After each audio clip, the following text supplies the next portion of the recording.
Hello everyone, welcome to study with Chitralekha. Dear friends, जैसा कि आप लोग जानते हो हम लोग यूपी पीसीएस प्रीलिम्स जिसका एग्ज़ाम अक्टूबर 2024 में शेड्यूल्ड है, उसके लिए प्रैक्टिस सेट सॉल्व कर रहे हैं। आज सेट नंबर 48 करने वाले हैं। इससे पहले 47 सेट पेपर हम लोग सॉल्व कर चुके हैं, जिसमें कि प्रीवियस ईयर के क्वेश्चंस प्लस टेक्स्ट बुक्स के जो सेट पेपर्स हैं, टेस्ट पेपर हैं, उसके क्वेश्चंस हमने सॉल्व किए हैं। तो अगर आप लोगों ने ये क्लासेस अभी तक नहीं देखी हैं तो देख लीजिएगा, लिंक आपको डिस्क्रिप्शन बॉक्स में मिल जाएगा, वहाँ पर पूरी प्लेलिस्ट का लिंक है।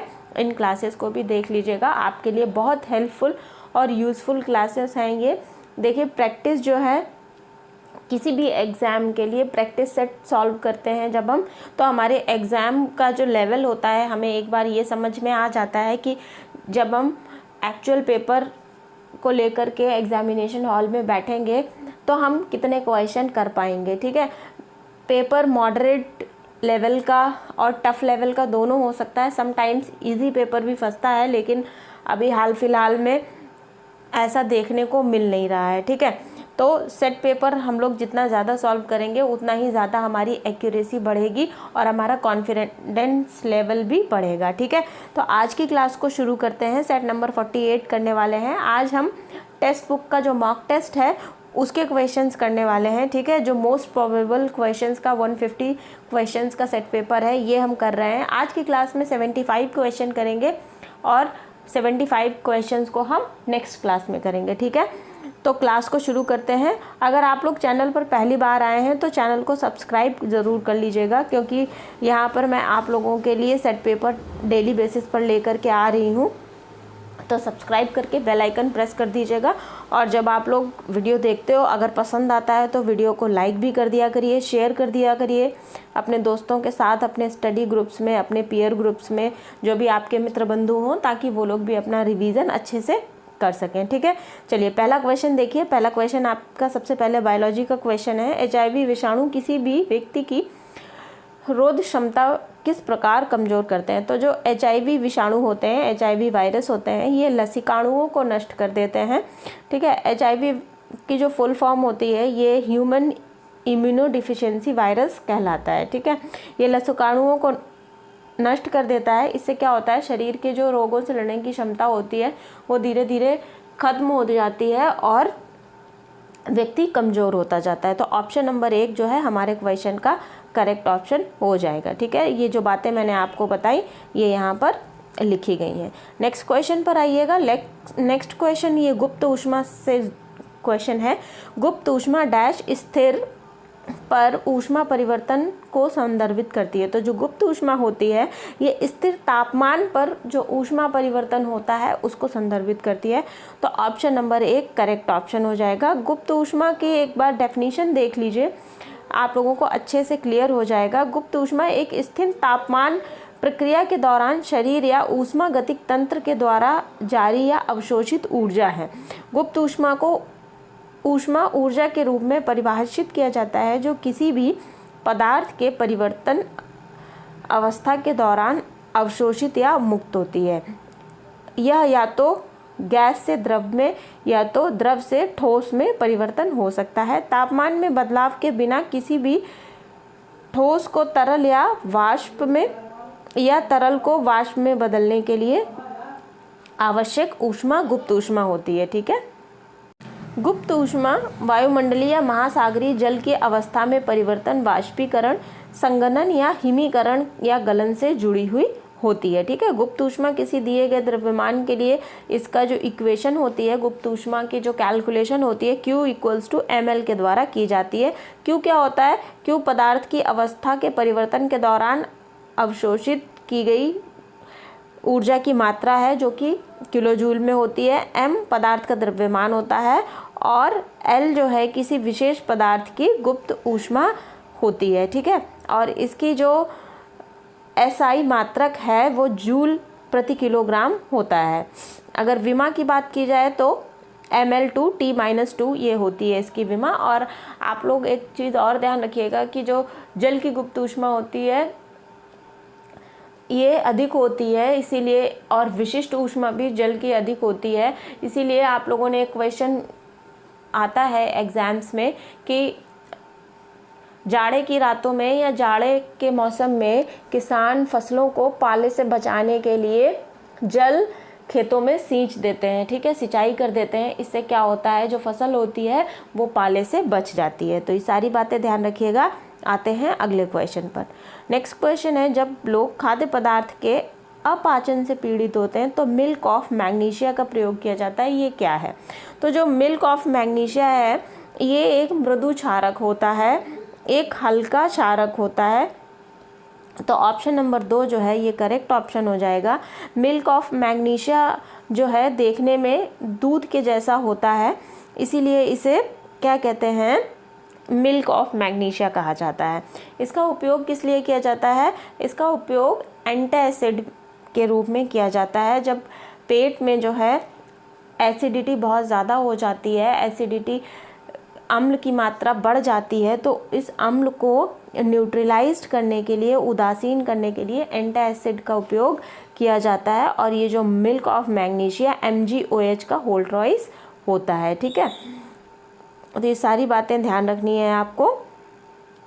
और अच्छा, इसकी pH वैल्यू भी देख लीजिए। मिल्क ऑफ मैग्नीशिया की pH वैल्यू 10.5 होती है, ठीक है। चलिए नेक्स्ट क्वेश्चन पर आइए। एक तरफ हार्मोन्स दे रखे हैं, दूसरी तरफ उनके कार्य दे रखे हैं। तो देखिए एल्डोस्टेरोन जो है, ये एल्डोस्टेरोन हार्मोन क्या करता है, ये लवण प्रतिधारण हार्मोन है, मतलब ये लवण डिसाइड करता है। एस्ट्रोजन जो है ये मादा द्वितीयक लैंगिक विशेषताओं में एल्डोस्टेरोन बनाए रखता है, ठीक है। तो बी को ए से मैच कर देंगे। मेलाटोनिन क्या होता है? मेलाटोनिन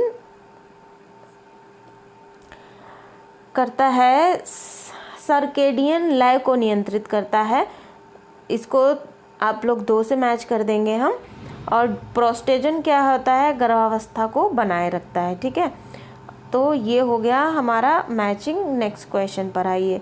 नेक्स्ट क्वेश्चन क्या है, यहाँ पर 2 सूचियाँ दे रखी हैं, एक तरफ उपयोग है, दूसरी तरफ तत्व हैं। तो ये थोड़ा मिसमैच हो गया है, ये तत्व ये रहे और ये उपयोग है, ठीक है। इसको करेक्ट कर दिया है मैंने।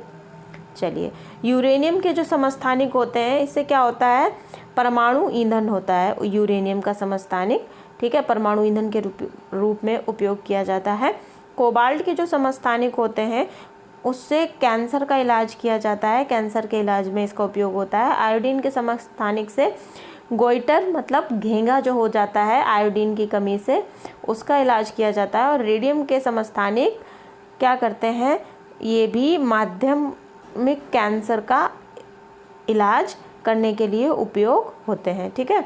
तो ये मैचिंग हो गई। अब नेक्स्ट क्वेश्चन पर आइए। अगला क्वेश्चन क्या है, यहाँ पर हमारे पास 2 सूची दे रखी हैं, सूची 1 एंड सूची 2। तो एक तरफ यौगिक है और दूसरी तरफ उसका उपयोग है, ठीक है। यौगिक ये रहे यहाँ पर, ये यौगिक इधर आ जाएगा और उपयोग यहाँ हो जाएंगे, ठीक है। बोरिक एसिड क्या करता है, बोरिक एसिड रोगाणु रोधक होता है। तो जहाँ पर भी बैक्टीरियल इन्फेक्शन होने की संभावना रहती है वहाँ पर बोरिक एसिड का उपयोग किया जाता है। तो इसको एक से मैच कर दीजिए। सिट्रिक एसिड क्या करता है, खाद्य परिरक्षण के लिए यूज़ होता है। सिट्रिक एसिड जो होता है, देखिए सिट्रिक एसिड इसमें खटास होती है, आप लोगों ने सुना होगा साटरी। साटरी जो होती है ये सूखा सिट्रिक एसिड ही होता है, ठीक है। इसके विलयन में, इसका जलीय विलयन जो होता है, यदि इसमें कच्ची सब्जी को डाल दिया जाए तो उसको कई दिनों तक स्टोर करके रखा जा सकता है, ठीक है। मैग्नीशियम हाइड्रोक्साइड अभी हमने ऊपर पढ़ा था, ये एंटी एसिड होता है, इसे मिल्क ऑफ मैग्नीशिया भी कहा जाता है। एसिटिक एसिड क्या होता है, अचार। एसिटिक एसिड का उपयोग कहाँ पर किया जाता है, अचार बनाने में किया जाता है। देखिए एसिटिक एसिड जो होता है गन्ने से बना हुआ होता है, ठीक है, CH3COOH इसका फॉर्मूला होता है और ये खट्टा होता है। अचार को कई दिनों मतलब सालों साल बनाए रखने के लिए उसकी जो शेल्फ वैल्यू है, शेल्फ लाइफ है, उसको बढ़ाने के लिए एसिटिक एसिड का उपयोग किया जाता है। नेक्स्ट क्वेश्चन पर आइएगा। इनमें से कौन सा पाचन तंत्र में भोजन के साथ मिश्रण करने वाला पहला एंजाइम है? तो देखिए जैसे ही हम खाना मुंह में डालते हैं और पाचन तंत्र के साथ जो पहला एंजाइम आता है ये एमाइलेज होता है, ठीक है।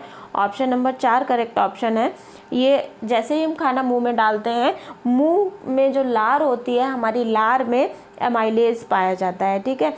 एमाइलेज क्या करता है, जो भी हम स्टार्च खाते हैं, स्टार्च को हाइड्रोलाइज्ड करता है और इसको कार्बोहाइड्रेट में तोड़ देता है, ठीक है। कार्बोहाइड्रेट में तोड़ देता है और फिर इसको एमाइलेज लार ग्रंथियों से निर्मित होता है।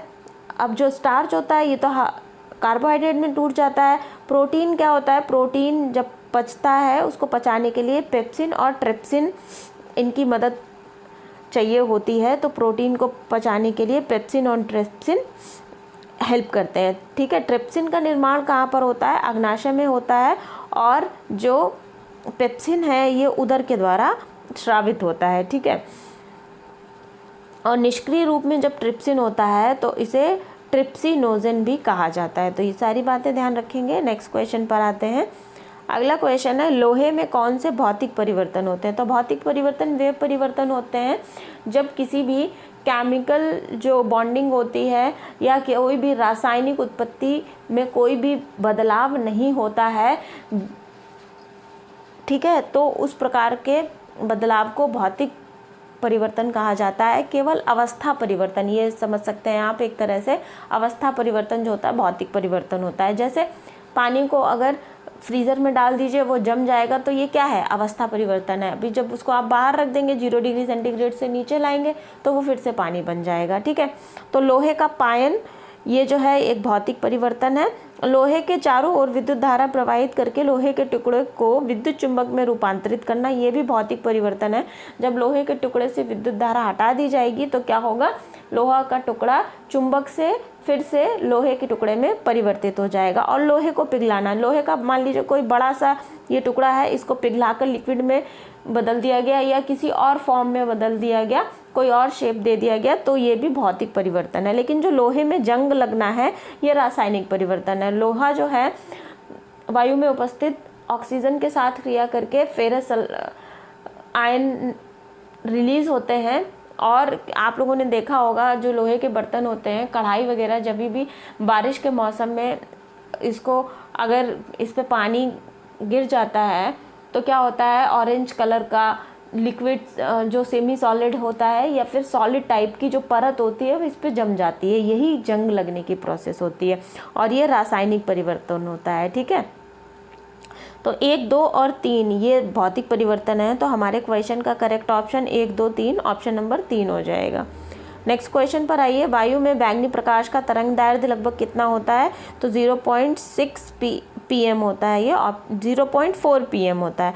ऑप्शन नंबर 4 ये करेक्ट ऑप्शन हो जाएगा, ठीक है।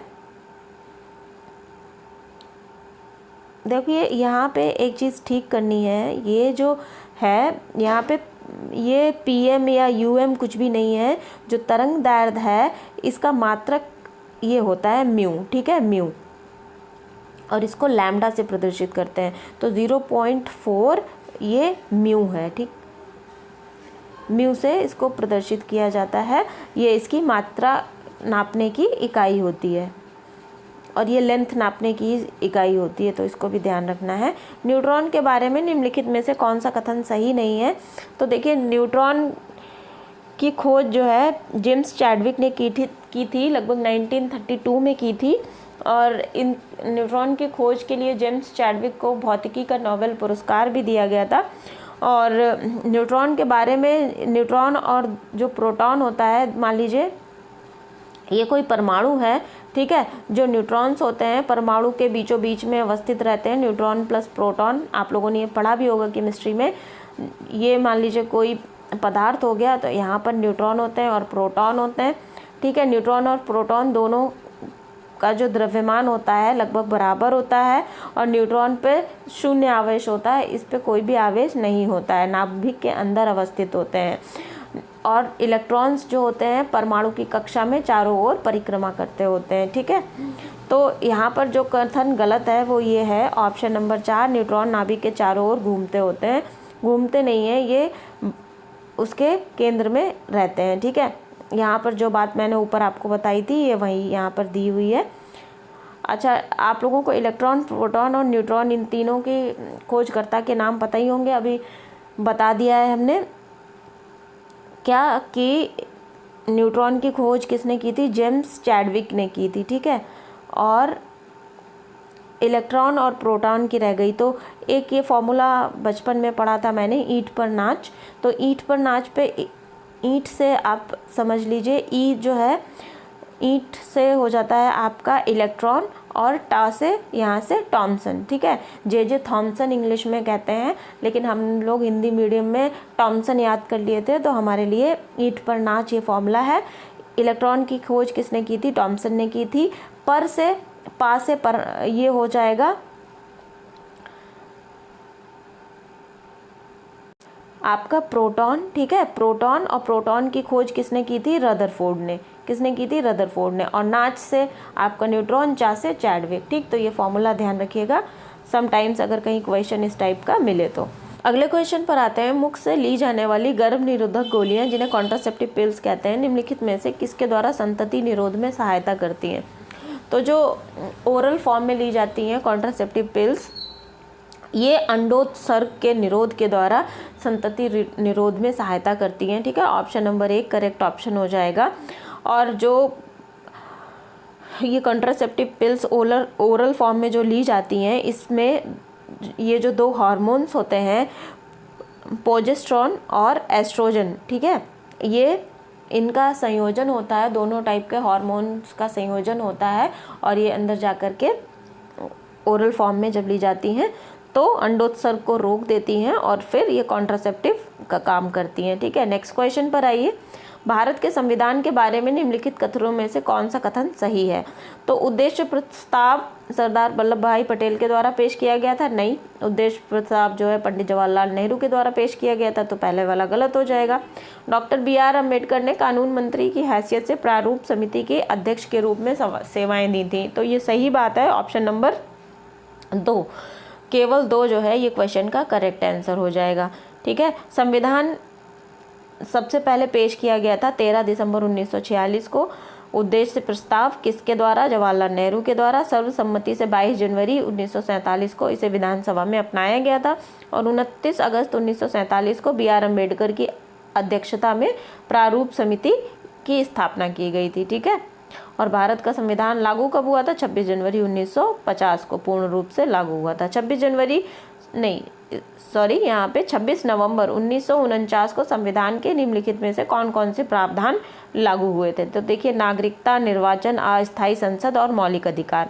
तो यहाँ पर नागरिकता, निर्वाचन और अस्थायी संसद, मौलिक अधिकार 26 जनवरी 1950 को लागू हुए थे, जब संविधान पूर्ण रूप से लागू हुआ था, 26 नवंबर को नहीं, ठीक है। तो 1, 2 और 3 ये करेक्ट ऑप्शन हो जाएगा, ऑप्शन नंबर 2।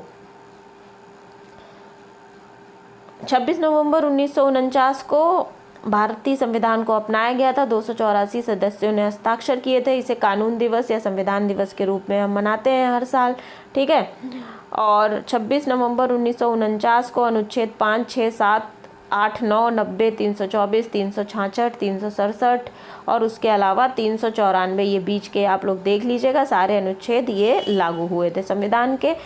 जो नागरिकता के अनुच्छेद हैं, अनुच्छेद 5 से 11 तक है नागरिकता भाग 2 में दी गई है, ठीक है। और ये भी 26 नवंबर 1949 को लागू हुआ था। अब आते हैं अगले क्वेश्चन पर।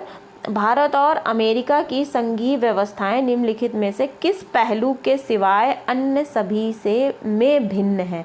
मतलब इस क्वेश्चन को ध्यान से समझिएगा। यहाँ पर भारत और अमेरिका की संघीय व्यवस्थाएं निम्नलिखित में से किस पहलू के सिवाय अन्य सभी में भिन्न है।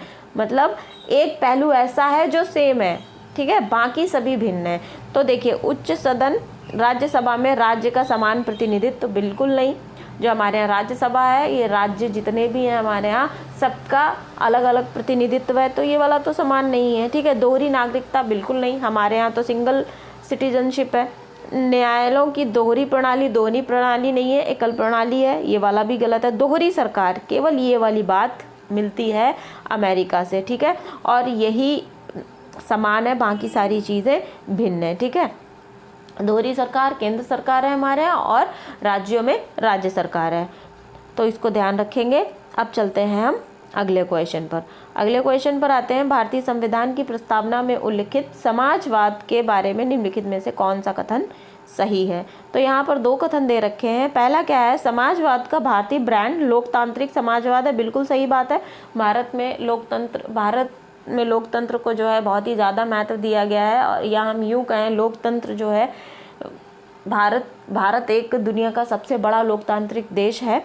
तो पहले वाला जो कथन है ये सही है। यह मार्क्सवाद और गांधीवाद का मिश्रण है जो गांधीवादी समाजवाद की बहुत अधिक झुकाव रखता है। देखिए जो DPSPs है वहाँ पर गांधीवादी बहुत सारे सिद्धांत हैं और जिन्हें गांधीवाद से अपनाया गया है। तो ये वाला कथन भी सही है। ऑप्शन नंबर 3, 1 और 2 दोनों हमारे क्वेश्चन का करेक्ट ऑप्शन हो जाएगा। नेक्स्ट क्वेश्चन पर आते हैं। भारत के संविधान का निम्नलिखित में से कौन सा अनुच्छेद यह निर्धारित करता है कि राज्य कोष से संपोषित कुओं, तालाबों या स्नान घाटों का प्रयोग करने से किसी भी नागरिक को वंचित नहीं किया जाएगा? तो ये जो क्वेश्चन है ये आप लोगों से ये पूछना चाह रहा है कि समानता का अधिकार कौन से अनुच्छेद के द्वारा निर्धारित किया जाता है, जिसमें कहा जाता है जाति, वंश, लिंग, धर्म के आधार पर या जन्म के स्थान के आधार पर किसी भी नागरिक को वंचित नहीं किया जाएगा। ठीक है, तो अनुच्छेद 15 में ये बात कही गई है। ऑप्शन नंबर 2 करेक्ट ऑप्शन हो जाएगा, अनुच्छेद 15, जिसमें कि देखिए भेदभाव का निषेध, वंचित नहीं किया जाएगा, उसको करेक्ट करना है कि जाति, धर्म, लिंग या जन्म के स्थान के आधार पर किसी भी नागरिक के साथ भेदभाव नहीं किया जाएगा। ऑप्शन नंबर 2 जो है करेक्ट ऑप्शन हो जाएगा, अनुच्छेद 15। ठीक है, तो यही क्वेश्चन का करेक्ट आंसर है। और आप लोगों ने पॉलिटी की क्लासेस अगर नहीं देखी हैं तो लिंक डिस्क्रिप्शन बॉक्स में दे दूंगी। भारतीय संविधान का एक महत्वपूर्ण भाग है भाग 3, जिन्हें के हम फंडामेंटल राइट्स कहते हैं। फंडामेंटल राइट्स की बहुत ही डिस्क्रिप्टिव क्लासेस, बहुत ही अच्छे तरीके से सारे कंसेप्ट को डिस्कस किया गया है। और जो भी हमारे फंडामेंटल राइट्स हैं भारतीय नागरिकों के प्लस गैर नागरिकों के, सारी चीज़ें वहाँ पर डिस्कस की गई हैं। फंडामेंटल राइट्स को कैसे कैसे लागू करवाया जा सकता है, ठीक है, समानता, स्वतंत्रता के अधिकार के बारे में बात की गई है। उसके अलावा भी हमारा जो भाग 5 है उसकी हमने पूरी चर्चा की है। तो लिंक डिस्क्रिप्शन बॉक्स में है, उसको देख लीजिएगा। कोई डाउट है तो कमेंट सेक्शन में मुझसे पूछ सकते हैं, और अगर क्लास पसंद आएगी तो लाइक ज़रूर करिएगा। नेक्स्ट क्वेश्चन पर आइए। भारत के संविधान के उपबंधों के बारे में निम्नलिखित में से कौन सा कथन सही है? तो देखिए यहाँ पे पहला कथन जो है, अल्पसंख्यक वर्ग अपनी रुचि की शिक्षा संस्थाओं की स्थापना और प्रशासन संचालन कर सकते हैं। ठीक है, ये बात जो है किसमें कही गई है? भाग 3 में, फंडामेंटल राइट्स में। ठीक है, फंडामेंटल राइट्स में ये बात बताई गई है कि जो अल्पसंख्यक हैं वे अपनी रुचि की किसी भी शिक्षा संस्था का स्थापना और प्रशासन अपने आप से संचालित कर सकते हैं। ठीक है, नेक्स्ट क्वेश्चन पर आइए। अगला क्वेश्चन DPSP से है। राज्य के नीति निदेशक तत्व में निम्नलिखित में से क्या नहीं दिया हुआ है? तो नीति निदेशक तत्वों में स्थानीय स्वशासन के बारे में नहीं दिया गया है। स्थानीय स्वशासन के प्रबंधन में कर्मकारों की भागीदारी, ये वाली कोई बात नहीं कही गई है DPSP में। ये स्थानीय स्वशासन जो है ये भाग 9 का में है, जो कि पंचायती राज व्यवस्था है। ठीक है, 73वें और 74वें संविधान संशोधन के द्वारा जोड़ा गया था संविधान में, और वहीं पर स्थानीय स्वशासन की बात कही गई है। ठीक है, अच्छा, DPSP में क्या कहा गया है? DPSP में अनुच्छेद 43A में उद्योगों के प्रबंधन में श्रमिकों की भागीदारी सुनिश्चित करने के लिए राज्य को निर्देश दिया गया है। ये 42वें संविधान संशोधन से के द्वारा जोड़ा गया था। और अनुच्छेद 40 में पंचायतों को संगठित करने और स्थानीय स्वशासन की इकाइयों के रूप में कार्य करने के लिए आवश्यक अधिकार प्रदान करने को कहा गया है। और ये गांधीवादी सिद्धांत है, ये बात भी आपको ध्यान रखनी है। अगले क्वेश्चन पर आइएगा।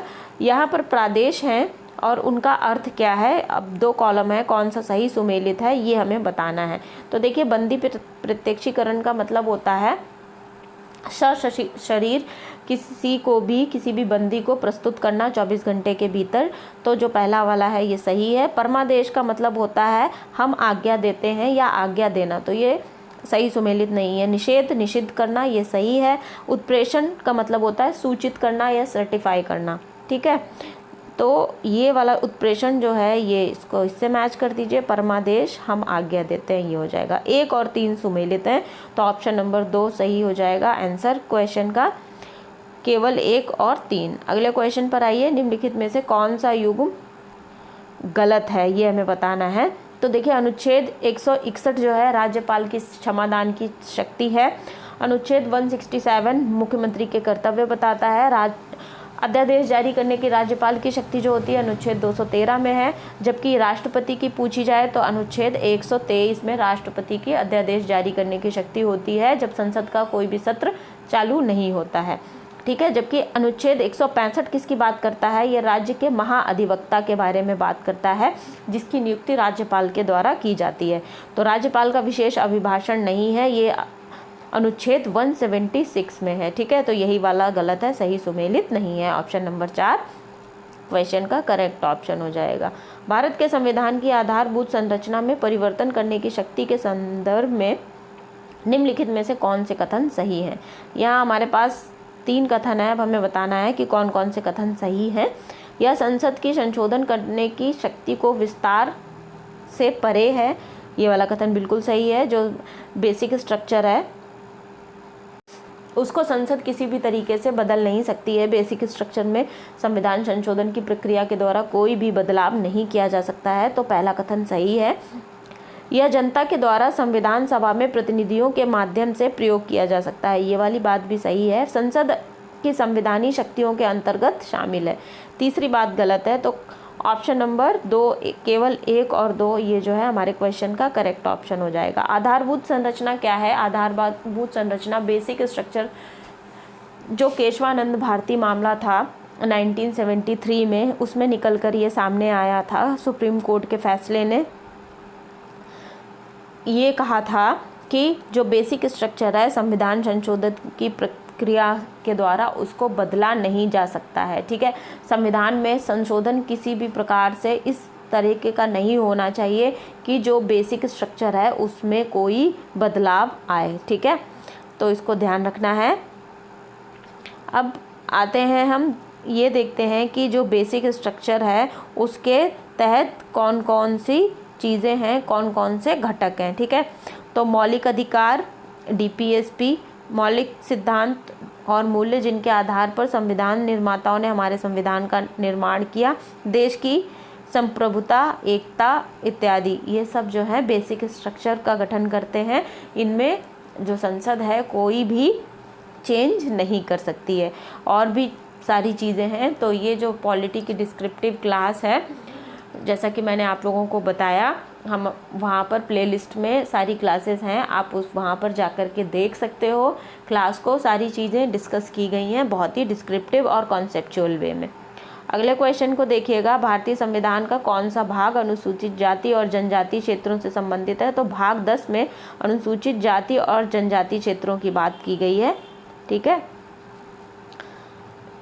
अब आते हैं अगले क्वेश्चन पर। भारत के संविधान की किस अनुसूची में संघ सूची, राज्य सूची और संवर्ती सूची मिलेगी। तो भारत का जो संविधान है उसकी 7वीं अनुसूची में हमें संघ सूची, राज्य सूची और संवर्ती सूची मिलेगी। ये 3 सूचियाँ जो हैं संघ और राज्य के बीच कार्यों का बंटवारा करती हैं, उनके आवंटन को निर्दिष्ट करती हैं। परिभाषा भी वहीं पर दी गई है। केंद्र राज्य के बीच जो शक्तियाँ होती हैं उनका वितरण किया गया है यहाँ पर इसी अनुसूची में। शुल्क और कर लगाने के अधिकारों का उल्लेख किया गया है। 3 सूचियां हैं इसमें, संघ सूची, राज्य सूची और संवर्ती सूची। संघ सूची में इस समय 97 विषय हैं, राज्य सूची में 66 और संवर्ती सूची में क्या है 47 विषय शामिल थे, ठीक, इसको ध्यान रखना है। अगला क्वेश्चन देखिएगा। निम्नलिखित पर विचार कीजिए, कितने लोकसभा अध्यक्ष थे। तो M.A. अयंगर, G.S. ढिल्लो, बलराम जाखड़ और P.A. संगमा, ये चारों ही लोकसभा अध्यक्ष रह चुके हैं।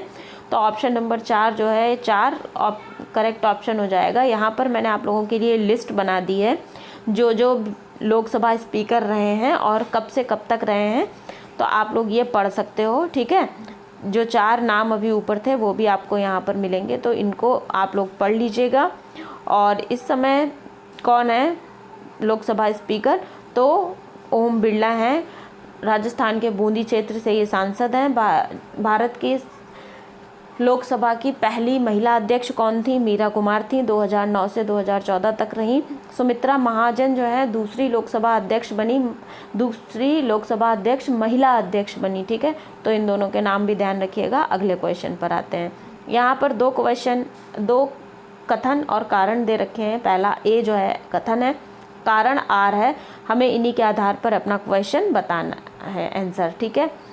तो प्रस्तावना ना तो विधायिका की शक्ति का स्रोत है और ना ही विधायिका की शक्ति पर रोक है। जो प्रस्तावना है वो संविधान का उद्देश्य बताती है, संविधान का क्या अंदर मैटर है उसके बारे में बताती है, ठीक है। ये किसी विधायिका की शक्ति का स्रोत नहीं है और ना ही उसकी शक्तियों पर रोक लगाती है। तो कथन जो है बिल्कुल सही है। यह न्यायोचित नहीं है, ना ही इसके प्रावधान कानून अदालतों में प्रवर्तनीय है।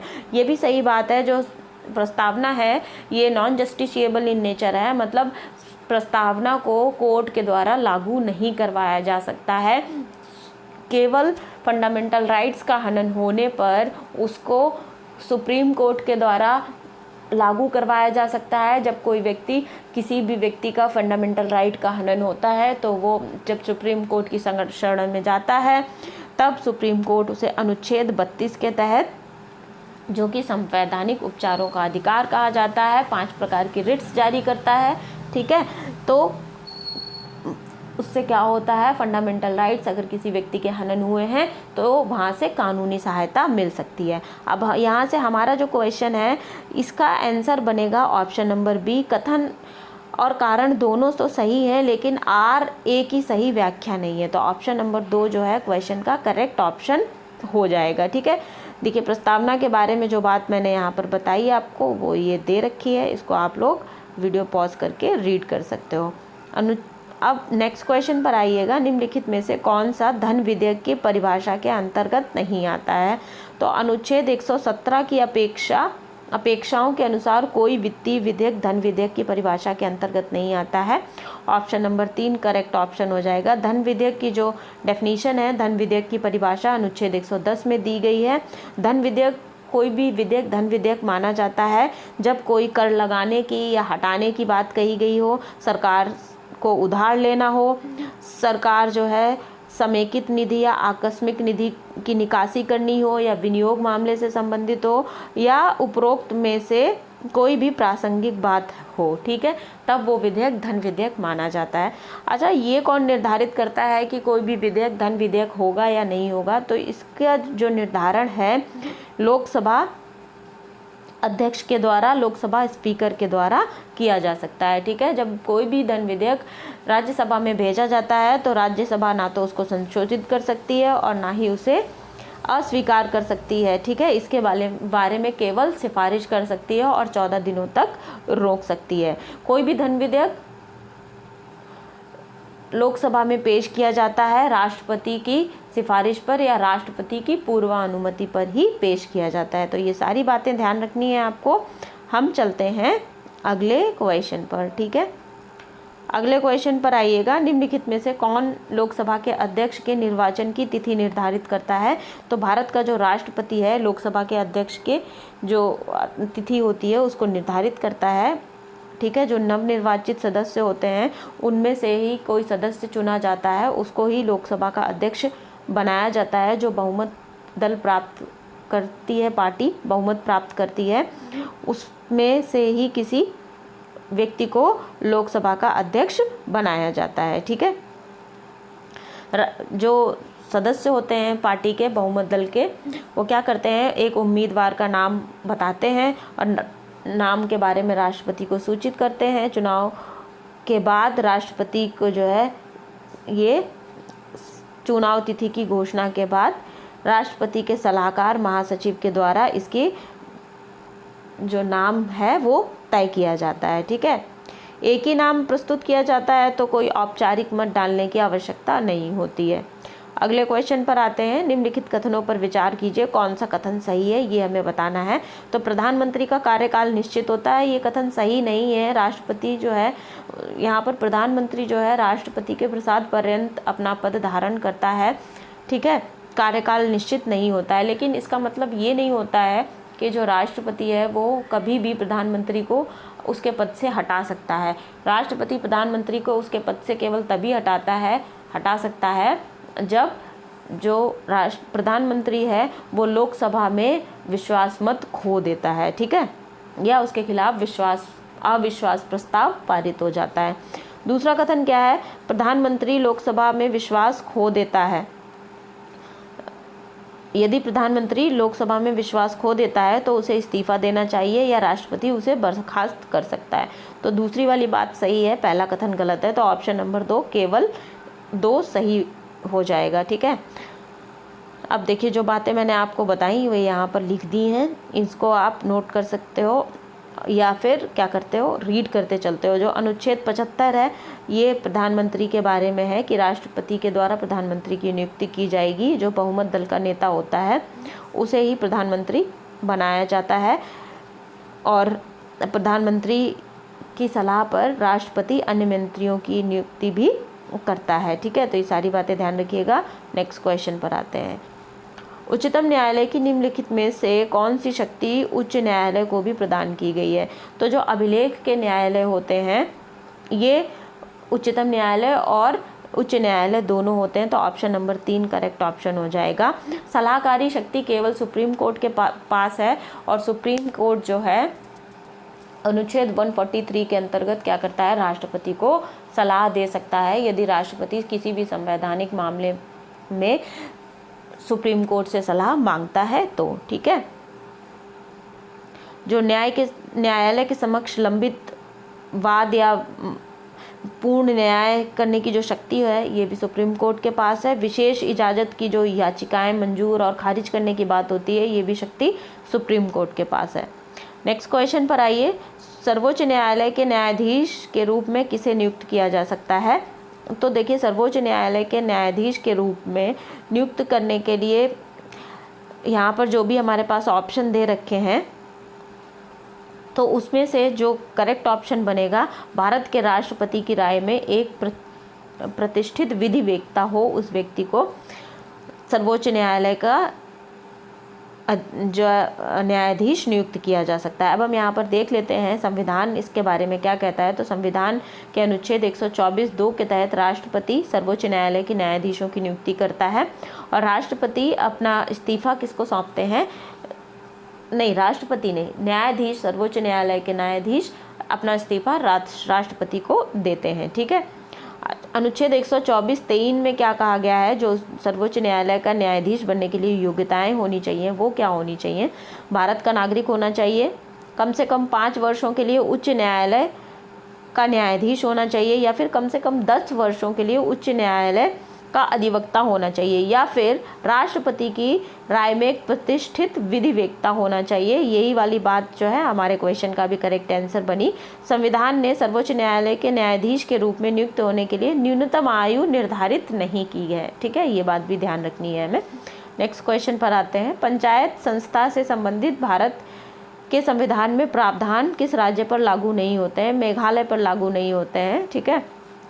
तो ऑप्शन नंबर 1 करेक्ट ऑप्शन हो जाएगा। पंचायती राज व्यवस्था 73वें संविधान संशोधन के द्वारा लागू की गई थी। वर्तमान में पंचायती राज व्यवस्था जो है नागालैंड, मेघालय, मिजोरम को छोड़कर सभी राज्यों और दिल्ली को छोड़कर सभी केंद्र शासित प्रदेशों में लागू है। 20 लाख से नीचे जहाँ पर भी जनसंख्या है उन्हें छोड़कर ग्राम, मध्यवर्ती, ब्लॉक, जिला स्तरों पर पंचायत की त्रिस्तरीय व्यवस्था लागू की गई है, ठीक है। अगले क्वेश्चन पर आइए। भारत में किसी राज्य के महाधिवक्ता को भारत के राष्ट्रपति द्वारा संबंधित राज्य के राज्यपाल की सिफारिशों पर नियुक्त किया जाता है, जैसा कि नागरिक प्रक्रिया संहिता में प्रदान किया गया है। उच्च न्यायालयों में राज्य स्तर पर मूल अपीली अधिकार क्षेत्र होगा, ठीक है। तो हमें बताना है कि कौन सा कथन सही है। तो 2 कथन है हमारे पास यहाँ पर। पहला है कि महाअधिवक्ता की जो नियुक्ति है राष्ट्रपति के द्वारा की जाती है राज्यपाल की सिफारिश पर, ये बिल्कुल गलत बात है। जो महाअधिवक्ता है ये राज्य के राज्यपाल के द्वारा नियुक्त किया जाता है, ठीक है। और ये जो अपीली न्यायालय की बात की गई है ये भी बात पूरी तरीके से गलत है। तो हमारा जो क्वेश्चन का आंसर बनेगा ये बनेगा ना तो 1 ना ही 2, ऑप्शन नंबर 4। ठीक है। अनुच्छेद 165 के तहत राज्य के राज्यपाल के द्वारा महाधिवक्ता की नियुक्ति की जाती है। जो उच्च न्यायालय के न्यायाधीश बनने के योग्य होता है उस प्रकार के व्यक्ति को क्या किया जाता है, राज्य के अधिवक्ता के रूप में नियुक्त किया जाता है। अब या तो 10 वर्षों तक उसने व्यक्ति ने क्या किया हो, उच्च न्यायालय में वकालत की होनी चाहिए। इसका कार्यकाल भी निश्चित नहीं होता है, राज्यपाल के प्रसाद पर्यंत अपना जो पद है वो धारण करता है। ठीक, ये सारी बातें ध्यान रखिएगा। अच्छा, अब बात कर लेते हैं अधीनस्थ न्यायालय और उच्च न्यायालय के बीच संपर्क का जो पहला बिंदु है ये कौन है, उच्च न्यायालय है। वर्तमान में उच्च न्यायालय को निम्नलिखित क्षेत्राधिकार दिए गए हैं। इनके क्षेत्राधिकार हम लोग देख लेते हैं। तो मूलाधिकार से जुड़े हुए जो भी अधिकार हैं, रिट्स हैं, ये करी जा सकती हैं। पहला है, देखते हैं, मूल क्षेत्राधिकार, रिट क्षेत्राधिकार, अपीली, पर्यवेक्षी, अधीनस्थ न्यायालयों पर नियंत्रण, अभिलेख न्यायालय और न्यायिक समीक्षा जिसे कि जुडिशियल रिव्यू कहते हैं, ये हाई कोर्ट के द्वारा भी किया जा सकता है। तो ये बात ध्यान रखिएगा, judicial review supreme court, high court दोनों के द्वारा किया जा सकता है। नेक्स्ट क्वेश्चन पर आते हैं। निम्नलिखित में से कौन सा संविधान के कामकाज की समीक्षा के लिए राष्ट्रीय आयोग के अध्यक्ष थे। तो न्यायमूर्ति रंगनाथन मिश्रा जो है ये संविधान के कामकाज की जो समीक्षा के लिए राष्ट्रीय आयोग बना था उसके अध्यक्ष थे। ऑप्शन नंबर 3 करेक्ट ऑप्शन हो जाएगा। ठीक है, बाकी के जो भी यहाँ पे नाम है उनके बारे में भी चीज़ें दे दी गई हैं, तो आप लोग इसको रीड कर सकते हो। हम चलेंगे अगले क्वेश्चन पर। अगला क्वेश्चन है, भारत के नियंत्रक और महालेखा परीक्षक कैग को केवल पद से हटाया जा सकता है। तो कैग को पद से हटाने के लिए संसद के दोनों सदनों में संबोधन होता है, उसके बाद राष्ट्रपति की जो अनुमति होती है उसके आधार पर कैग को हटाया जा सकता है। तो ऑप्शन नंबर 3 जो है क्वेश्चन का करेक्ट ऑप्शन हो गया। कैग की नियुक्ति राष्ट्रपति के द्वारा की जाती है 148 के अंतर्गत। ठीक है, जो व्यक्ति सर्वोच्च न्यायालय का न्यायाधीश बनने का योग्यताएं रखता है उसे कैग बनाया जाता है। राष्ट्रपति के द्वारा इसकी नियुक्ति की जाती है। जो भारत सरकार का जो भी वैधानिक मामले होते हैं उनकी देखरेख किसके द्वारा की जाती है, कैग के द्वारा की जाती है। ये सारी बातें यहाँ पे दी हैं। हम चलते हैं अगले क्वेश्चन पर। अगला क्वेश्चन है, उत्तरी आंचलिक परिषद में निम्नलिखित में से कौन सा राज्य संघ राज्य क्षेत्र शामिल है। तो उत्तरी आंचलिक परिषद में हरियाणा, पंजाब, हिमाचल, राजस्थान और राष्ट्रीय राजधानी क्षेत्र कौन शामिल है, दिल्ली। और इसका अध्यक्ष कौन होता है, होम मिनिस्टर होता है। ये भी आप लोग ध्यान रखिएगा। अगले क्वेश्चन पर आइए, संसदीय कार्यवाही में शून्यकाल कब पेश किया गया। तो 1962 में पेश किया गया शून्यकाल। और शून्यकाल के बाद अगला जो टाइम होता है, जो काम होता है, उसको क्या कहते हैं, प्रश्नकाल कहते हैं। ठीक है, नेक्स्ट क्वेश्चन पर आइए, निम्नलिखित विधेयकों में से किसको पारित करने के लिए संसद के दोनों सदनों के बीच गतिरोध दूर करने के लिए संसद की संयुक्त बैठक का सहारा लिया जाता है। तो संसद की संयुक्त बैठक जो है केवल सामान्य विधेयक पर बुलाई जाती है। इस बैठक को आहूत करा जाता है किसके द्वारा, राष्ट्रपति के द्वारा। तो केवल 3 जो है ऑप्शन नंबर 3 ये क्वेश्चन का करेक्ट ऑप्शन हो जाएगा। साधारण विधेयक पर राष्ट्रपति बैठक को आहूत करता है किसके अनुच्छेद के अंतर्गत, अनुच्छेद 108 के अंतर्गत। और इसके जो संयुक्त बैठक होती है इसकी अध्यक्षता कौन करता है, लोकसभा स्पीकर करता है। कैलाश पर्वत को हिलाते हुए रावण नामक लोकप्रिय चित्रण निम्नलिखित में से किस गुफा में दर्शाया गया है। तो एलोरा की गुफा में इसको दर्शाया गया है। एलोरा भारत का जो महाराष्ट्र राज्य है उसके औरंगाबाद जिले में अवस्थित है। यूनेस्को की विश्व धरोहर सूची में भी शामिल है। 1983 में ये शामिल हुई थी। और ये विश्व की सबसे बड़ी एकाश्मक पत्थर पर एक खुदाई है जहाँ पर रावण को कैलाश पर्वत को हिलाते हुए दिखाया गया है। जो अजंता की गुफाएं हैं, एलोरा की जो गुफाएं हैं, अजंता की नहीं, एलोरा की जो गुफाएं हैं हिंदू, बौद्ध और जैन तीनों स्मारकों से जुड़ी हुई हैं, तीनों ही धर्मों से जुड़ी हुई हैं। ठीक है, एलोरा का प्राचीन नाम एलापुरा था, इसीलिए इसका संक्षिप्त नाम एलोरा हो गया। ठीक, कनेरी की जो गुफाएं हैं ये कहाँ पर मिलेंगी, ये संजय गांधी राष्ट्रीय उद्यान में मिलेंगी आपको। उसके बाद हाथी गुम्फा का अभिलेख ये उदयगिरी उड़ीसा में अवस्थित है। ये कलिंग के जो राजा थे खारवेल, उनके द्वारा उत्कीर्ण करवाया गया था। आते हैं अगले क्वेश्चन पर। सांची स्थित मूर्ति शिल्पों के बारे में निम्नलिखित में से कौन से कथन सही है? तो यहाँ पर पहला कथन है, कुछ मूर्ति शिल्पों में शाल भंजिका का प्रतिरूपण है। शाल भंजिका की आकृति कमल पुष्पों और हाथियों से घिरी एक स्त्री के द्वारा प्रतिरूपित की गई है। दूसरा वाला कथन गलत है, जबकि पहला वाला जो कथन है वो सही है। शाल भंजिका का स्वरूपांकन बौद्ध विचारों से प्रत्यक्षता प्रेरित नहीं है, ये वाला कथन भी सही है। तो केवल 1 और 3 हमारे क्वेश्चन का करेक्ट ऑप्शन हो जाएगा, दूसरा कथन गलत है। नेक्स्ट क्वेश्चन पर आइए। भारत के चित्रकला के संदर्भ में निम्नलिखित में से कौन सा युग्म गलत है? तो फड़ चित्रकला राजस्थान में बनाई जाती है, सौरा चित्रकला उड़ीसा में, बाघ चित्रकला मध्य प्रदेश में, जबकि गुलेर चित्रकला हिमाचल प्रदेश से जुड़ी हुई है। ठीक है, हिमाचल प्रदेश की चित्रकला है, ये एक पहाड़ी चित्रकला है और कांगड़ा जिले में इसका जन्म हुआ था। गुलेर शब्द जो है ग्वाला से लिया गया है, इसका अर्थ चरवाहा होता है। और बाकी की जो भी कलाएं हैं उनके बारे में यहाँ पे दिया गया है, आप वीडियो को पॉज करके इसको रीड कर सकते हो। नरोपा कहाँ का वार्षिक उत्सव है?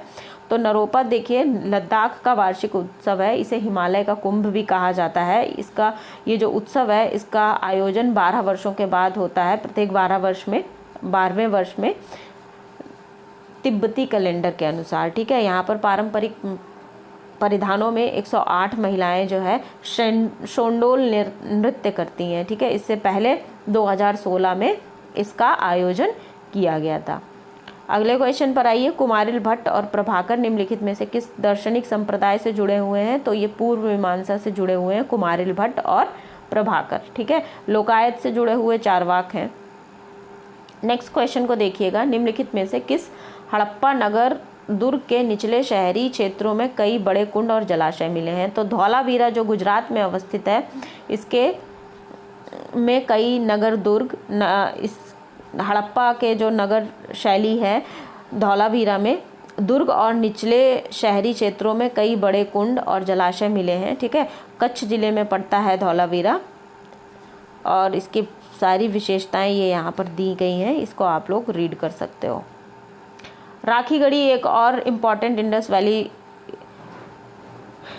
स्पॉट है, वो कहाँ पर पड़ता है? तो राखीगढ़ी जो है हरियाणा में पड़ता है। ठीक है, और धौलावीरा सिंधु घाटी सभ्यता का 5वां सबसे बड़ा महानगर है, ये बात भी ध्यान रखिएगा।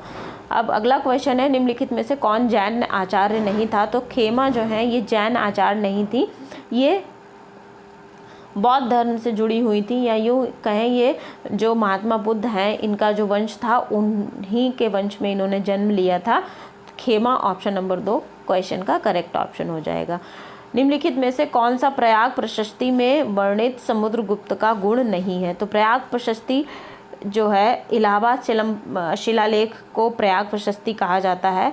ठीक है, इलाहाबाद में ये एक शैल है उस पर उत्कीर्ण है, जिसमें समुद्रगुप्त को तीक्ष्ण और परिष्कृत बुद्धि बताया गया है। संगीत का महान वेत्ता उसको बताया गया है। उत्कृष्ट संगीत प्रस्तुतियाँ, प्रतिभाशाली काव्य निपुणता भी बताया गया है।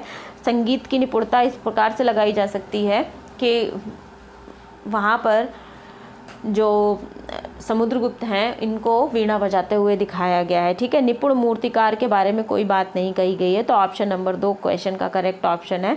और सर्वप्रथम इलाहाबाद के पास जो कौशाम्बी जगह है वहाँ पर इसको अंकित किया गया था, बाद में इसे कहाँ स्थानांतरित कर दिया गया? इलाहाबाद के किले में। ठीक है, 100 युद्धों का नायक बताया गया है, इसमें सिक्कों पर इन्हें वीणा बजाते हुए दिखाया गया है।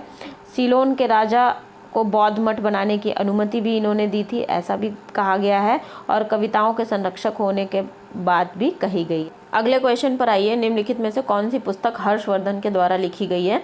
हर्षवर्धन के द्वारा रत्नावली लिखी गई है। हर्षवर्धन जो है पुष्यभूति वंश के या वर्धन वंश के संस्थापक थे। कौन? प्रभाकर वर्धन उनके पुत्र थे। ठीक है, 7वीं शताब्दी में सबसे प्रमुख शासकों में इनका नाम रहा है, और राज्यवर्धन उनके जो भाई थे उनकी मृत्यु के बाद ये सिंहासन पर बैठे, और इनकी राजधानी थानेश्वर थी। थानेश्वर से कन्नौज इन्होंने अपनी राजधानी स्थापित करी। ठीक है,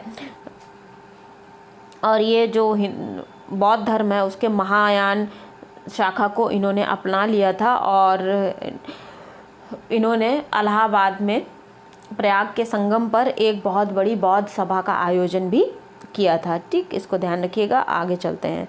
अगला क्वेश्चन है, यूनानी यात्री भारत की मिट्टी की उर्वरता के और कृषि और उसके कृषक की ऊर्जा और क्षमता से अधिक प्रभावित थे। कारण आर क्या है? प्राचीन भारत के लोग खाद का उपयोग जानते थे। ठीक है, दोनों ही बातें सही हैं, लेकिन जो आर है ये ए को सपोर्ट नहीं कर रहा है, इसकी व्याख्या नहीं करता है। तो ऑप्शन नंबर 2 जो है ये करेक्ट ऑप्शन हो जाएगा। ए और आर दोनों सत्य हैं, लेकिन आर ए की सही व्याख्या नहीं करता है। अगले क्वेश्चन पर आइए। अमरा नायक प्रणाली किस भारतीय राजनीतिक शासकों का एक प्रमुख राजनीतिक नवाचार था? तो विजयनगर साम्राज्य का अमरा नायक प्रणाली ये एक नवाचार था। ऑप्शन नंबर 4 करेक्ट ऑप्शन हो जाएगा।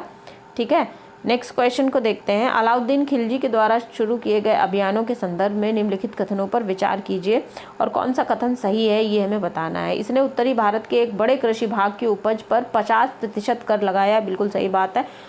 इसने भूमि नाप की प्रणाली शुरू करवाई और क्या किया, जो भी उत्तरी भारत के बड़े कृषि भाग थे वहाँ पर 50% तक कर लगा दिया। तो पहला वाला कथन सही है। इसने दिल्ली सल्तनतों के द्वारा स्थापित परंपरा के रूप में प्रशासन पर उलेमाओं और धार्मिक वर्चस्व का समर्थन किया। बिल्कुल समर्थन नहीं किया, धार्मिक उलेमाओं का जो है खंडन किया था। तो केवल एक कथन सही है। ऑप्शन नंबर 1 क्वेश्चन का करेक्ट ऑप्शन हो जाएगा। अब यहाँ पर आ जाइए। यहाँ पर युग्म दे रखे हैं, मध्यकालीन भारत के व्यापारी और दूसरी तरफ क्षेत्र। तो ये जो नाम है चेट्टी जो व्यापारी हैं ये तमिलनाडु में पाए जाते हैं। कौन सा सही है ये हमें बताना है। तेजपाल ये भी व्यापारी ही होते थे जो कि गुजरात में पाए जाते हैं, और मराक्कर ये मुस्लिम समुदाय के व्यापारी होते थे और ये केरल में पाए जाते थे। ठीक है, 1, 2 और 3 ये तीनों ही सही हैं। तो ऑप्शन नंबर 4 क्वेश्चन का करेक्ट ऑप्शन हो जाएगा। देखिए यहाँ पे चेट्टी एक तमिल समुदाय था। तमिल समुदाय का उप समूह है जो तमिलनाडु के चेट्टीनाड से उत्पन्न हुआ था। ठीक है, चेट्टियार सामान्य तौर पर शाहूकारों के पेशों से जुड़े होते थे और सिंगापुर में आज भी एक छोटा सा चेट्टियार समुदाय है। चेट्टियार दक्षिण भारत में विशेष रूप से आंध्रा, कर्नाटक, केरल, तमिलनाडु और तेलंगाना जैसे कई व्यापारों में संलिप्त हैं। ठीक है, तेजपाल, वास्तुपाल और तेजपाल जो है गुजरात के चालुक्यों के अधीन मंत्री थे और उस समय के सबसे बड़े धनी व्यापारी भी ये माने जाते थे। ठीक है, और ये बैंकिंग की गतिविधियों से जुड़े हुए होते थे।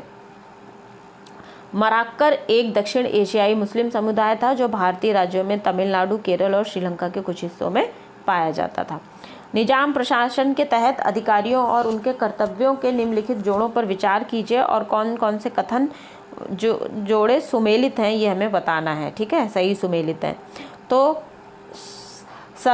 सरबास्तादार, ठीक है, ये राजस्व ठेकेदार होते थे। सद्र उस सुदूर ये कलेक्टर, राजस्व कलेक्टर नहीं होते थे, ये सही सुमेलित नहीं है।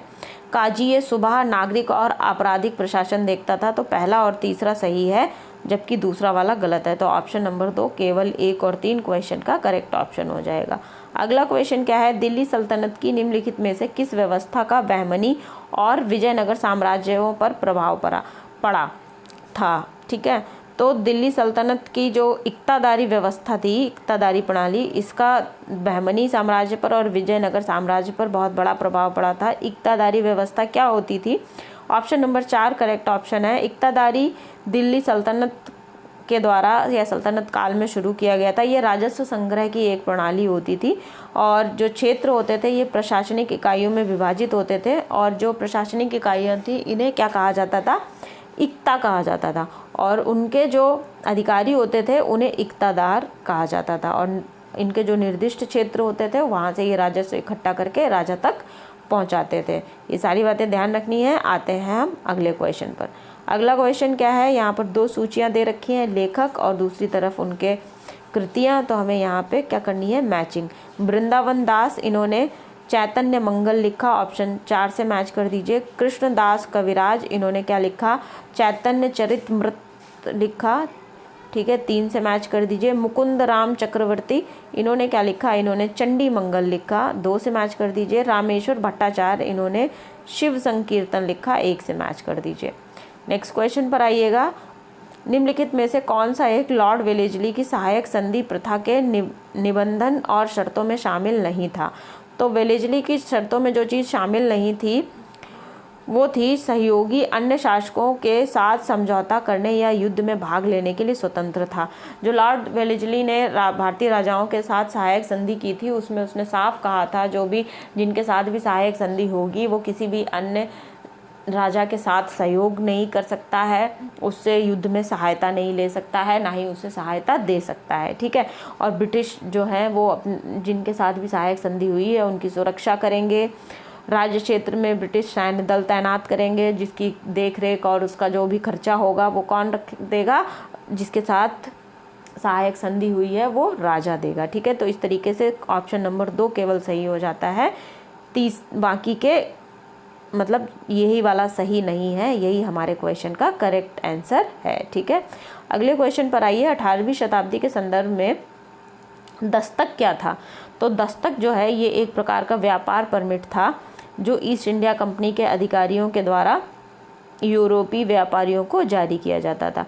मुगल बादशाह ने फर्रुखशियर ने 1717 में आदेश दिया था, एक फरमान जारी किया था जिसके द्वारा ईस्ट इंडिया कंपनी को भारत में व्यापार प्रवेश करने की अनुमति मिली थी। तो फर्रुखशियर का फरमान बहुत फेमस है, कब आया था? 1717 में। ठीक है, ध्यान रखिएगा। और 18वीं शताब्दी के मध्य में ब्रिटिश ईस्ट इंडिया कंपनी ने के लाभों का आनंद लिया और उसका दुरुपयोग भी किया। फिर इन्होंने ये जो व्यवस्था है यूरोपीय व्यापारियों को परमिट देने के लिए शुरू कर दी। ठीक, आते हैं अगले क्वेश्चन में। बाकी और भी इम्पॉर्टेंट चीज़ें यहाँ पर दे रखी हैं, आप लोग वीडियो को पॉज करके पढ़िएगा ज़रूर। अब यहाँ पे देखिए ये जो औपनिवेशिक कंपनियाँ थीं किस क्रम में भारत आई, समटाइम्स ये क्रम पूछ दिया जाता है। तो भारत में सबसे पहले जो कंपनी आई डच ईस्ट इंडिया कंपनी आई 1595 में, उसके बाद ब्रिटिश ईस्ट इंडिया कंपनी 1600 में आई, डैनिश ईस्ट इंडिया कंपनी 1616 में आई और फ्रांसीसी ईस्ट इंडिया कंपनी कब आई? 1664 में आई। तो इसका एक क्रम है PDEF।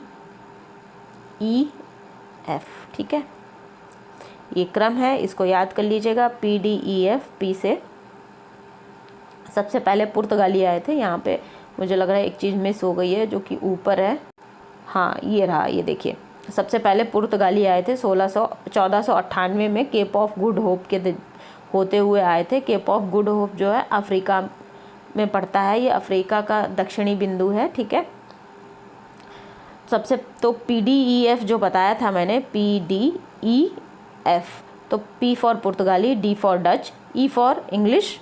ठीक है, और यहाँ पे एक D और डालना है आपको, तभी तो यहाँ पे डैनिश होंगे। एक D, PDE और उसके बाद F है, बीच में एक D और डाल दीजिए अपनी तरफ से। ठीक है, तो पुर्तगाली, डच, इंग्लिश, डैनिश और ये फ्रांसीसी। ठीक, ये क्रम याद रखिएगा, क्वेश्चंस में पूछा जाता है। नेक्स्ट क्वेश्चन को देखिए। टीपू सुल्तान के संबंध में निम्नलिखित कथनों पर विचार करिए, कौन सा सही है ये बताइए। उन्होंने मैसूर में एक नया कैलेंडर और सिक्का जारी किया, बिल्कुल सही बात है, इन्होंने एक नया कैलेंडर और सिक्का जारी किया था, तो पहला कथन सही है। इन्होंने फ्रांसीसी विशेषज्ञों की सहायता से डिंडीगल में एक आधुनिक शस्त्रागार की स्थापना की थी, ये वाला कथन गलत है। केवल एक ऑप्शन नंबर जो है क्वेश्चन का करेक्ट आंसर हो जाएगा। डिंडीगुल जो है यहाँ के ताले फेमस है, डिंडीगुल के ताले फेमस हैं, उनको GI टैग भी मिला हुआ है, तो ध्यान रखिएगा डिंडीगुल जगह। अगले क्वेश्चन पर आइए। यहाँ पर 2 कथन है, एक कथन है दूसरा कारण है। अब इसके आधार पर हमें क्वेश्चन का आंसर करना है। पहला देखिएगा कथन क्या कह रहा है। भारतीय प्रश्नों पर विवेचना के लिए दादा भाई नौरोजी ने 1866 में लंदन में ईस्ट इंडिया सोसाइटी का गठन किया, बिल्कुल सही बात है। 1866 में ईस्ट इंडिया सोसाइटी का गठन किया गया था। वह ब्रिटिश जनमानस को प्रभावित करना चाहते थे और ये बात भी सही है कि ब्रिटिश में जो भारतीय थे वहाँ पर ये प्रभाव छोड़ना चाहते थे और भारत की स्वतंत्रता के प्रति उनको जागरूक करना चाहते थे। तो दोनों ही सही हैं और RA की सही व्याख्या भी करता है। तो ऑप्शन नंबर 3 जो है ये क्वेश्चन का करेक्ट ऑप्शन हो जाएगा। अगले क्वेश्चन पर आइए। निम्नलिखित घटनाओं को कालानुक्रमिक रूप से संयोजित करिए। तो देखिए यहाँ पर सबसे पहले चंपारण का सत्याग्रह हुआ था जो कि महात्मा गांधी के द्वारा किया गया था। चंपारण बिहार जिले में, चंपारण का जो इस समय आधुनिक भारत का बिहार है, बिहार का एक ज़िला है, वहाँ पर नील की खेती करवाई जा रही थी किसानों से। इसी के खिलाफ प्रदर्शन हुआ था। उसके बाद अहमदाबाद मिल हड़ताल हुई थी। तो आप जो है 2 को 1 पे डाल दीजिए, फिर 1 आएगा। उसके बाद सत्याग्रह सभा जो है इसकी स्थापना की गई थी। किसके द्वारा की गई थी? महात्मा गांधी के द्वारा की गई थी। और जलियांवाला बाग हत्याकांड 1919 में हुआ था। रॉलेट एक्ट के विरोध में सैफुद्दीन किचलू और डॉक्टर सतपाल मलिक, इनकी गिरफ्तारी हो गई थी। इनकी गिरफ्तारी के विरोध में जलियांवाला बाग एक जगह है अमृतसर में, वहाँ के लोग बैसाखी के दिन शांतिपूर्ण ढंग से प्रदर्शन कर रहे थे। वहाँ पर जनरल ओ डायर के द्वारा बिना बताए, बिना कोई सूचना दिए वहाँ पर गोलियां चलवाई गई, जिससे वहाँ पर एक भयंकर नरसंहार हुआ था। ठीक है, तो 2, 1, 3 और 4 ये क्रम बन जाएगा और ऑप्शन नंबर 2 क्वेश्चन का करेक्ट ऑप्शन हो जाएगा। ठीक है, अब इसके बारे में तो मैंने आपको बता ही दिया। चंपारण का सत्याग्रह जो है 1917 में हुआ था। ठीक है, और ये नील विद्रोह से जुड़ा हुआ था, ये भी बात पता है आप लोगों को। अहमदाबाद मिल हड़ताल कब हुई थी? 1918 में हुई थी। उनको वहाँ पर क्या हुआ था? अहमदाबाद में प्लेग फैल गया था। प्लेग की वजह से जो मिल है, मिल के मालिकों ने क्या किया था? बोनस नहीं दे रहे थे। बोनस ना देने के कारण जो कर्मी हैं ये हड़ताल पर चले गए थे। फिर बाद में महात्मा गांधी ने वहाँ पर हड़ताल की। ठीक है, फिर उसके बाद ये इस बात जो बोनस वाली बात है उस पर सेटलमेंट किया गया। अगले को देखिए, 1919 में सत्याग्रह सभा का स्थापना की गई थी। किसके द्वारा की गई थी? महात्मा गांधी के द्वारा। किसके विरोध में? रॉलेट एक्ट के विरोध में। ठीक है, और जलियांवाला बाग हत्याकांड बता ही दिया। अब आ जाइए अगले क्वेश्चन पर। अगला क्वेश्चन क्या है? निम्नलिखित में से वो कौन सी महिला श्रमिक नेता नहीं है जिन्होंने 1920 के दशक में हड़तालों में श्रमिकों को संगठित किया? तो देवी चौधरानी जो है, सरला देवी चौधरानी, ये 1920 में श्रमिक संगठन से शामिल नहीं थी, उनसे जुड़ी हुई नहीं थी। तो ऑप्शन नंबर 1 क्वेश्चन का करेक्ट ऑप्शन हो जाएगा। देवी चौधरानी के बारे में देख लीजिए। ये एक लेखिका, शिक्षाविद और गायिका थी, राजनीतिक कार्यकर्ता थी। इन्होंने भारत में स्त्री महामंडल की स्थापना की थी, जो कि भारत का पहला महिला संगठन था। 1910 में इसकी स्थापना हुई और भारत में इलाहाबाद में महिलाओं की शिक्षा को बढ़ावा देने के लिए इन्होंने इसकी स्थापना की थी। ठीक है, आते हैं अगले क्वेश्चन पर। भारत सरकार अधिनियम 1919 के बारे में निम्नलिखित में से कौन सा कथन सही नहीं है? तो इसने केंद्रीय कार्यपालिका को विधायिका के प्रति उत्तरदायी बना दिया था। ये वाला कथन सही नहीं है। ऑप्शन नंबर 2 क्वेश्चन का करेक्ट ऑप्शन हो जाएगा। 1919 के अधिनियम को मॉन्टेग्यू चेम्सफोर्ड सुधार भी कहा जाता है। केंद्र और प्रांतियों की जिम्मेदारियों को बिल्कुल अलग अलग रूप से, स्पष्ट रूप से बांट दिया गया था। सांप्रदायिक प्रतिनिधित्व को बढ़ावा दिया था इसने, क्योंकि इसने जो दलित हैं उनके लिए भी अलग पृथक निर्वाचक मंडल की बात कही थी। ठीक है, अगले क्वेश्चन पर आइए। Cripps mission. क्रिप्स मिशन के बारे में कौन सा कथन सही है, ये हमें बताना है। तो क्रिप्स मिशन, भारत को अधिराज्य दर्जा देने का वादा क्रिप्स मिशन के द्वारा किया गया था, मतलब डोमिनियन स्टेट की बात कही गई थी। सही बात है। महात्मा गांधी ने इसे पोस्ट डेटेड चेक, उत्तर दिनांकित चेक कहा था। तो जो ऑप्शन नंबर 3 है, दोनों ही बातें सही हैं। 1 और 2 दोनों क्वेश्चन का करेक्ट ऑप्शन हो जाएगा। लॉर्ड लेनिन को जो है, इन्होंने इनके समय ये वॉइस राय थे।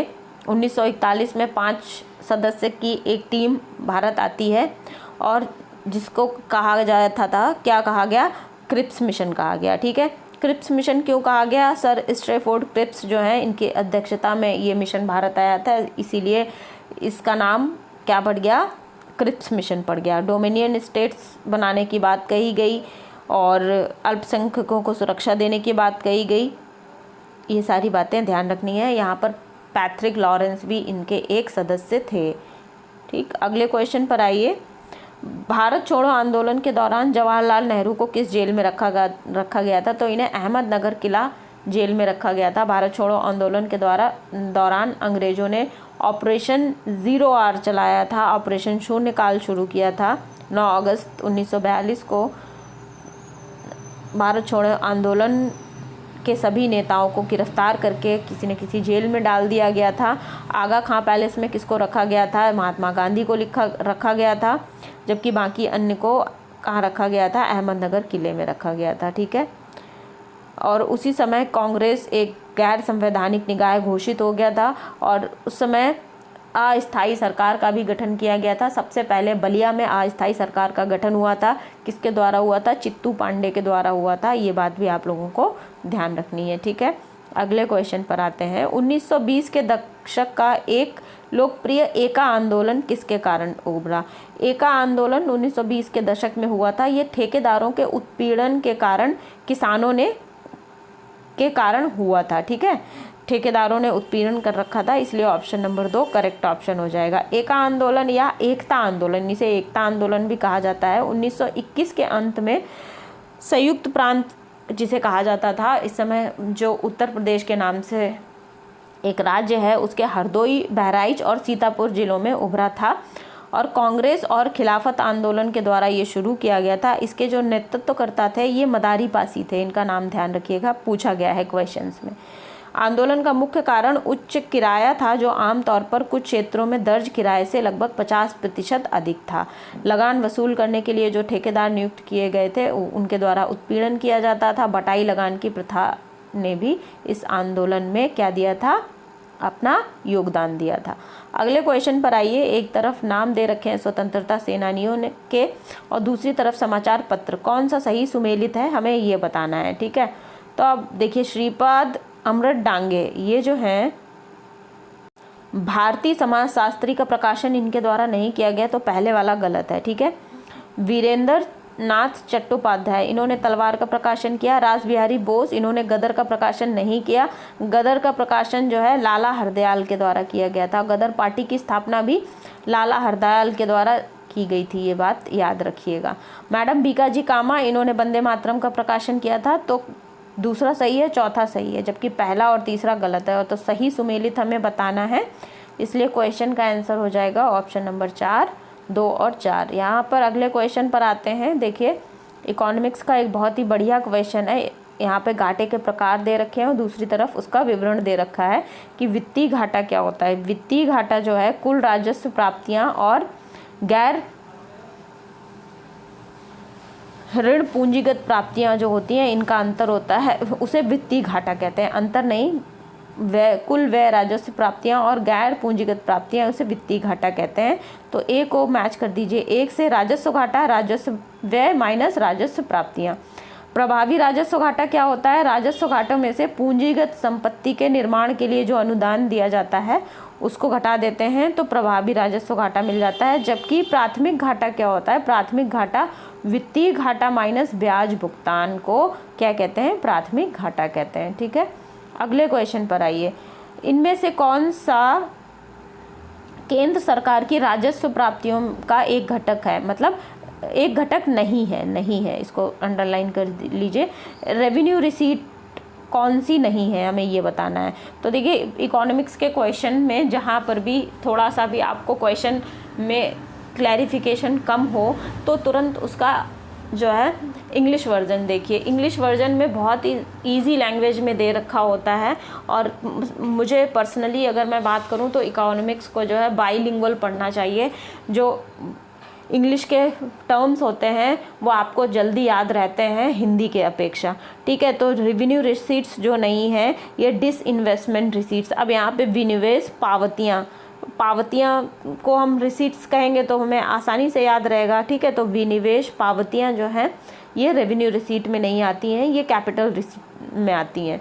अगले क्वेश्चन पर आइएगा। पहल लाभार्थियों के बैंक खाते में सीधे अनुदान हस्तांतरित करने की एक पहल किससे संबंधित है? तो पहल जो है ये एलपीजी उपभोक्ताओं के खाते में अनुदान हस्तांतरण करने से संबंधित है। तो ऑप्शन नंबर 1 एलपीजी उपभोक्ता करेक्ट ऑप्शन हो जाएगा। इसके अंतर्गत रसोई गैस के जो भी उपभोक्ता हैं उनको प्रत्यक्ष लाभ दिया जाएगा, उनके खाते में डायरेक्ट राशि पहुंचाकर। पहल का अर्थ प्रत्यक्ष हस्तांतरित लाभ योजना है। 1 जून 2013 को ये शुरू की गई थी और इसका लाभ उठाने के लिए उपभोक्ता के पास आधार संख्या होनी आवश्यक है। प्रधानमंत्री उज्ज्वला योजना देख लीजिए, ये एलपीजी सिलेंडर मुफ्त में वितरित करने वाली योजना थी। 1 मई 2016 को शुरू की गई थी, ठीक है। अगला क्वेश्चन देखते हैं। मुद्रास्फीति को रोकने के लिए सरकार के द्वारा निम्नलिखित में से कौन सा उपाय उपयोग किया जाता है? तो जब भी सरकार को इन्फ्लेशन रोकना होता है, सरकार क्या करती है, इन ऑप्शंस में से जो बेस्ट ऑप्शन उसके लिए रहता है, बचत और सावधि जमा पर ब्याज में वृद्धि कर देती है।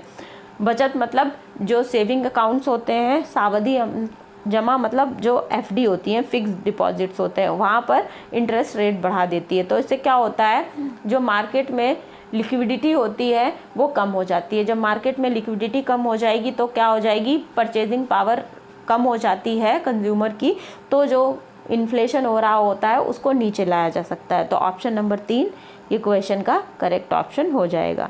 नेक्स्ट क्वेश्चन देखिएगा, निम्नलिखित में से कौन सा एक नीतिगत पहल के अनुसार औद्योगिक गलियारा नहीं है। तो कोलकाता गुवाहाटी जो है ये औद्योगिक गलियारा नहीं है, ऑप्शन नंबर 3। नेक्स्ट क्वेश्चन को देखते हैं, निम्नलिखित में से कौन सी पूंजीवादी अर्थव्यवस्था से संबद्ध मुख्य विशेषताओं में शामिल नहीं है। तो ऑप्शन नंबर 4 आर्थिक संगठन संसाधन आवंटन की कल्पित तर्कसंगत प्रक्रिया वाली योजना पर आधारित होता है, ऑप्शन नंबर 4 करेक्ट ऑप्शन हो जाएगा। नेक्स्ट क्वेश्चन को देखिएगा, किसी अर्थव्यवस्था में राजकोषीय और मौद्रिक नीतियों के संदर्भ में निम्नलिखित में से कौन सा एक ऑटोमेटिक स्टेबलाइजर के रूप में काम करता है। तो देखिए, ऑटोमेटिक स्टेबलाइजर का मतलब अगर कुछ ऊपर नीचे हो तो उसको बैलेंस कर लेना, ठीक है। तो जो पर्सनल इनकम टैक्स है ये ऑटोमेटिक स्टेबलाइजर के रूप में काम करता है, जिसे व्यक्तिगत आयकर कहते हैं, ऑप्शन नंबर 1 क्वेश्चन का करेक्ट ऑप्शन है। ठीक, अगले क्वेश्चन पर आइएगा। अब यहाँ पर क्या दे रखा है, समितियाँ दे रखी हैं, दूसरी तरफ उनको जो स्पेसिफिकेशंस हैं वो दे रखे हैं, ठीक है। अब इसको मैच करते हैं। देखिए, जो अलग समिति है इसको मैच करेंगे हम, पोषण की आवश्यकता के आधार पर गरीबी रेखा का निर्धारण, ठीक है, 1 से मैच कर दीजिए। लक्कड़ वाला समिति जो है ये हो जाएगा वस्तुओं और सेवाओं की एक टोकरी पर आधारित है, ये 4 से मैच हो जाएगा। तेंदुलकर समिति ये मैच हो जाएगा आपका ग्रामीण और शहरी क्षेत्रों में प्रति व्यक्ति प्रति माह 446 और 578 रुपये के आधार पर गरीबी रेखा का निर्धारण।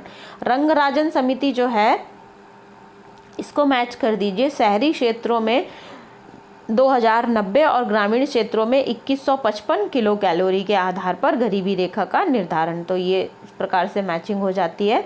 अब चलते हैं अगले क्वेश्चन पर। अगला क्वेश्चन क्या है, भारत की ऋण स्थिति के संदर्भ में निम्नलिखित कथनों पर विचार कीजिए और कौन सा कथन सही है ये हमें बताना है। पहला क्या है, 1991 में आर्थिक सुधारों के बाद भारत कभी भी अपने कर्ज में नहीं डूबा है, ये सही बात है। वर्तमान में भारत के पास निजी क्षेत्र सहित ऋण को कवर करने के लिए पर्याप्त भंडार है, दोनों ही बातें सही हैं और ये इकोनॉमिक सर्वे की बात है, उसी के आधार पर ये क्वेश्चन बनाया गया है। अगला क्वेश्चन देखिएगा, भारत में किस पंचवर्षीय योजना के तहत परिवार नियोजन कार्यक्रम का कार्यान्वयन योजना का प्रमुख लक्ष्यों में से एक था। तो परिवार नियोजन का कार्यान्वयन जो है चौथी पंचवर्षीय योजना का एक प्रमुख लक्ष्य था, ऑप्शन नंबर 4 करेक्ट ऑप्शन हो जाएगा, चौथी पंचवर्षीय योजना। अगला क्वेश्चन है, निम्नलिखित में से किस राज्य में हरित क्रांति 1966 से 72 के पहले चरण के हिस्से के रूप में खाद्यान्न की उपज देने वाली किस्मों के रूप में पेश किया गया था। तो जो पहली हरित क्रांति है ये पंजाब और हरियाणा में सबसे पहले लागू की गई थी। तो 3 और 4 ऑप्शन नंबर 4 जो है क्वेश्चन का करेक्ट ऑप्शन हो जाएगा। पंजाब और हरियाणा के उच्च उपज वाले बीजों की जो शुरुआत है ये हरियाणा और पंजाब में खेती के द्वारा शुरू की गई थी। हरित क्रांति की जो शुरुआत है मुख्य रूप से यहीं पर हुई थी। जो हाईली यील्ड बीज होते थे उनको ट्रैक्टर, सिंचाई की सुविधाओं, कीटनाशक और जो भी उर्वरक होते थे उनका मुहैया कराया गया था किसानों को, जिससे कि कृषि उत्पादन में भारी वृद्धि हो सके, ठीक है, और ऐसा हुआ भी था। भारत में MS स्वामीनाथन जो है इन्हें हरित क्रांति का जनक माना जाता। भारत में हरित क्रांति की शुरुआत 1966 में हुई थी, विशेषकर पंजाब और हरियाणा में। अब हरित क्रांति 2.0 क्या है, इसका उद्देश्य सभी हिस्सों में हरित क्रांति के लाभों का विस्तार करना, चावल और गेहूं की फसलों से परे जाने फसल विविधता को बढ़ावा देना है और जैविक खेती को बढ़ावा देना है, ठीक है। तो ये हरित क्रांति 2.0 है। तो आज की क्लास को हम यहीं पर रोकेंगे। आज की क्लास में हमने कुल 75 क्वेश्चन किए हैं। अभी हमारे पास 75 क्वेश्चन बचते हैं, इनको हम नेक्स्ट क्लास में करेंगे। आई होप आज की क्लास आप लोगों को पसंद आई होगी। अगर क्लास पसंद आई है तो क्लास को लाइक शेयर ज़रूर करिएगा और चैनल को सब्सक्राइब कर लीजिए ताकि आने वाले वीडियो की जानकारी आपके पास सबसे पहले पहुँच जाए। और वीडियो कैसा लगा ये भी मुझे कमेंट सेक्शन में बताइएगा। आप लोगों के कोई सजेशन है, कोई क्वेश्चंस हैं, क्वेरी हैं तो कमेंट सेक्शन में मुझसे ज़रूर पूछिएगा। खूब पढ़िए, ज़्यादा से ज़्यादा रिवीजन करिए। समय कम है एग्ज़ाम के लिए, जितना ज़्यादा हो सके चीज़ों को रिवाइज़ करके प्रैक्टिस सेट सॉल्व करिए। बहुत बहुत शुभकामनाओं के साथ नेक्स्ट क्लास में मिलते हैं। Thank you everyone.